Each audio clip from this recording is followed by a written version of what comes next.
ম্যাডামের primary interview ছিল, এখনই ইন্টারভিউ দিয়ে বেরিয়ে এলেন। ম্যাডাম একটু জিজ্ঞেস করবো আপনার ডকুমেন্টস কী কী লেগেছে? ডকুমেন্টস যা যা বলা ছিল ওখানে সমস্ত কিছুই ওরা ভেরিফিকেশন করছেন ভেতরে, কোনো অসুবিধে হচ্ছে না, খুব ভালো ব্যবস্থা ভেতরে, আমাদের সাথে সহযোগিতাও করছে এবং যাদের ভেরিফিকেশনে কোনো প্রবলেম হচ্ছে তাদেরকে সেটাও আবার রিরাইট করে নতুন করে করার ব্যবস্থাও করে দিচ্ছে। আচ্ছা, মানে আপনার অ্যাকাডেমিক্সের সব কিছু plus TET pass certificate plus identity proof, তাই তো? আচ্ছা ঠিক আছে ম্যাডাম, এবারে ভেতরে আপনাকে ডেমো ক্লাসে কি জিজ্ঞেস করেছিল? ডেমো ক্লাসে আমাকে ওনারাই চুজ করে দিয়েছিলেন একটা সাবজেক্ট টপিক থেকে। তো প্রথমে জানতে চান আমার কি সাবজেক্ট, আমি বলি আমার কেমিস্ট্রি আমার সাবজেক্ট। তো ওনারা বলেন যে আপনি কোন টপিকের উপরে দিতে চান, আমি বলি যে আমার একটা আমাদের পরিবেশ থেকে দিতে চাই।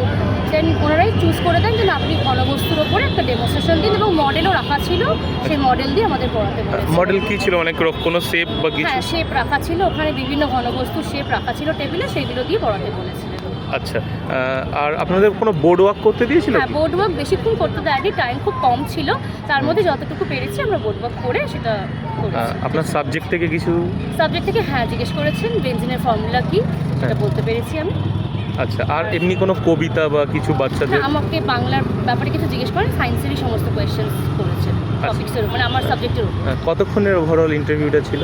ম্যাক্সিমাম 5 মিনিট হবে হয়তো। আর ডেমোস্ট্রেশনটা কতক্ষণ লেগেছে দিতে? ডেমোস্ট্রেশনটা ওই টাইমের মধ্যেই সম্ভব। আচ্ছা, আপনাকে কি তাহলে দুটো ডেমোস্ট্রেশন দিয়েছিল? না, একটাই।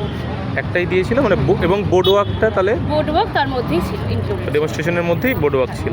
আচ্ছা, অসংখ্য ধন্যবাদ ম্যাডাম, আপনার ইন্টারভিউ সফল হোক, আমরা এটাই প্রার্থনা করি।